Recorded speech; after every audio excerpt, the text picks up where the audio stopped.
ఎప్పుడైనా సరే ఓసారి ఇష్టానుసారంగా ఇలాంటి వచ్చినప్పుడు ఓసారి మనసు చాలా చివుక్కుమంటుంది, చాలా బాధ కలుగుతుంది. అలాంటి జరిగే పరిస్థితి వచ్చింది.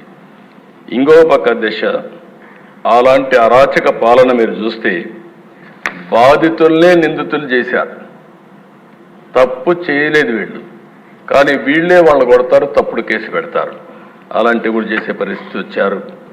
ఇంకొక పక్కన సిబిఐ కూడా పనిచేయలేని పరిస్థితి రాష్ట్రంలో.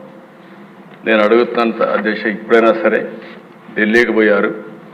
ఓ కిల్డ్ బాబాయ్, ఇది నా క్వశ్చన్ ఫస్ట్ అనేది. ఇప్పుడు అడుగుతున్నా మళ్ళీ, ఓ కిల్డ్ బాబాయ్ ఎవరు సమాధానం చెప్పారు? విజయ్ కుమార్ రాజు గారు, విష్ణుకుమార్ రాజు గారు, మీరు చెప్పాలి. ఇప్పుడు దీనికి సమాధానం దొరికే పరిస్థితి నియర్ ఫ్యూచర్లోనే ఉందా అని అడుగుతున్నా.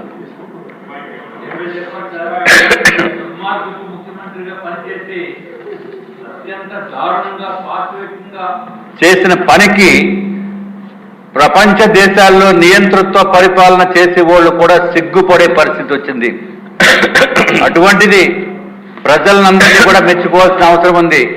అధ్యక్ష, గౌరవ ముఖ్యమంత్రి గారిని, పవన్ కళ్యాణ్ గారిని, కూటమిని ఎన్నుకుని అత్యంత గొప్ప అవకాశం మళ్ళీ ఆంధ్ర రాష్ట్రాన్ని తిరిగి పురోగభివృద్ధిపై తీసుకుని వెళ్ళటానికి చేసిన నిర్ణయం ఆంధ్ర రాష్ట్ర ప్రజలందరికీ కూడా మరి ఒక్కసారి మీ ద్వారా కూడా నేను తెలియజేసుకుంటున్నాను అధ్యక్ష.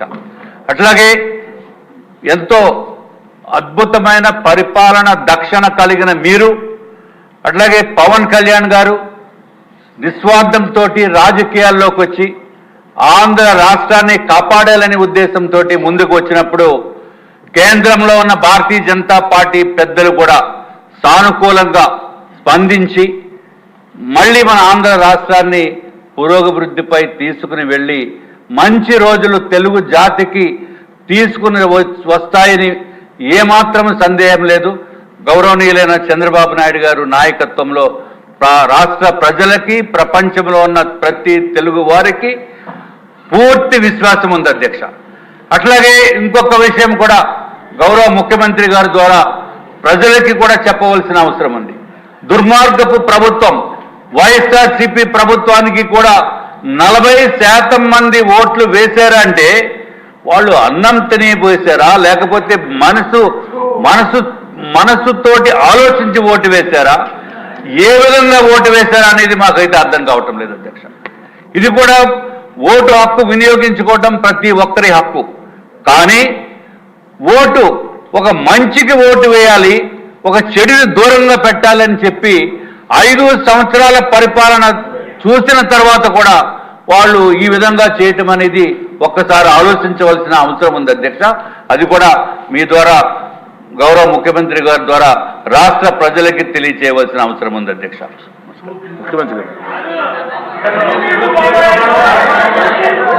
ఓకే,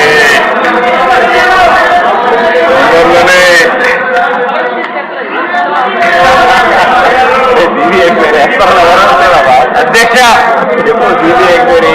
చెప్పు అధ్యక్ష, హూ కిల్డ్ బాబాయ్ అనేది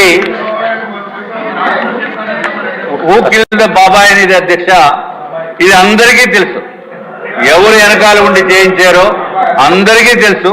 కానీ సిబిఐ ఎంక్వైరీ వేస్తే శాస్త్రోక్తంగా పద్ధతి ప్రకారం ఉంటుందని చెప్పి తమరి ద్వారా కోరుతూ గౌరవ ముఖ్యమంత్రి గారిని తెలుస్తామని చెప్పింది. ఆల్రెడీ సిబిఐ ఎంక్వైరీ వేసి ఉంది, నడుస్తా ఉంది. పాత సిబిఐ ఎంక్వైరీ కొంచెం ఫాస్ట్ గా చేయాలి కదా. ఒకసారి మెంబర్స్ అందరూ కూడా దేశ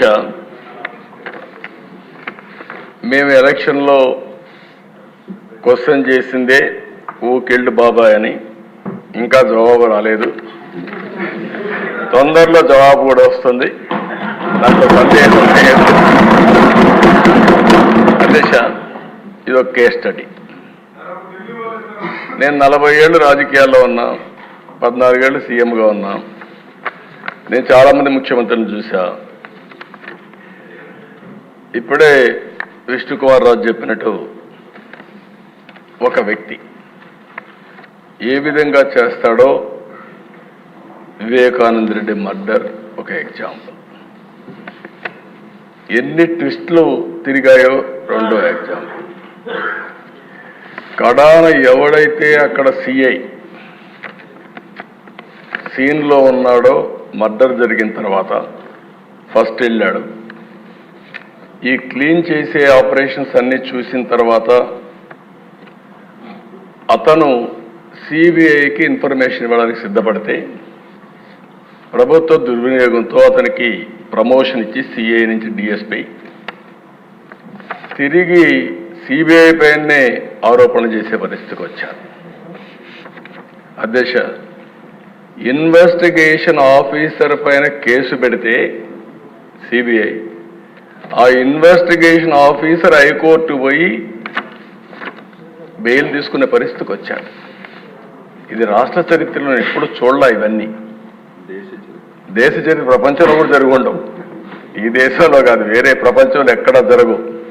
నేరస్తుడు ఎంత పవర్ఫుల్ అంటే అధ్యక్ష, నేను అదే ఎప్పుడు చెప్పేవాడిని, నేరస్తుడే ముఖ్యమంత్రి అయితే పోలీసులు కూడా నేరస్తులకు ఇంక వంతన పడే పరిస్థితికి వస్తే ఏం జరగాలో జరిగాయి. అధ్యక్ష, సిబిఐ లాంటి సంస్థ వివేకానంద రెడ్డి మర్డర్లో ఉండే నిందితుడిని అరెస్ట్ చేయడానికి పోయి మేము అరెస్ట్ చేయలేమని తిరిగి వచ్చారంటే కెన్ యు ఇమాజిన్ అధ్యక్ష? తర్వాత కూడా అరెస్ట్ చేయలేదు. ఇప్పటికి కూడా కాదు, బెయిల్ వచ్చే వరకు అరెస్ట్ చేయలేదు. అంటే దీన్ని ఏ విధంగా అభివర్ణించాలనో అర్థం కాని పరిస్థితి. అంటే ఏం చేస్తారో కూడా మనం గుర్తుపెట్టుకోవాల్సిన అవసరం ఉంది అధ్యక్ష. అది అయిన తర్వాత కోడికత్తి డ్రామా చూసాం, గులకరాయి డ్రామా చూసాం. కోడికత్తి డ్రామా పనిచేసింది కానీ గులకరాయి డ్రామా పనిచేయలేదు. అప్పటికి అర్థమైపోయింది ప్రజలకి. అందుకే మొత్తం వన్ సైడ్గా ఓట్లేసే పరిస్థితికి వచ్చారు. అధ్యక్ష, ఒక వ్యక్తి ధనదాహంతో ఎక్కడ చూసినా అవినీతి. నేను దీన్ని 41,000 కోట్ల రూపాయల అవినీతి జరిగిందని సిబిఐ ఛార్జ్షీట్ వేశారు. కనీసం అది చూసిన తర్వాత మారతారని చెప్పి ఆలోచిస్తే డబ్బుల పిచ్చతో ఈ రాష్ట్రంలో ఏమేం చేశారో మీరు చూస్తే ప్రజలకు వచ్చే, ప్రభుత్వానికి వచ్చే ఆదాయం మొత్తం 5 సంవత్సరాల్లో దోపిడీ జరిగింది.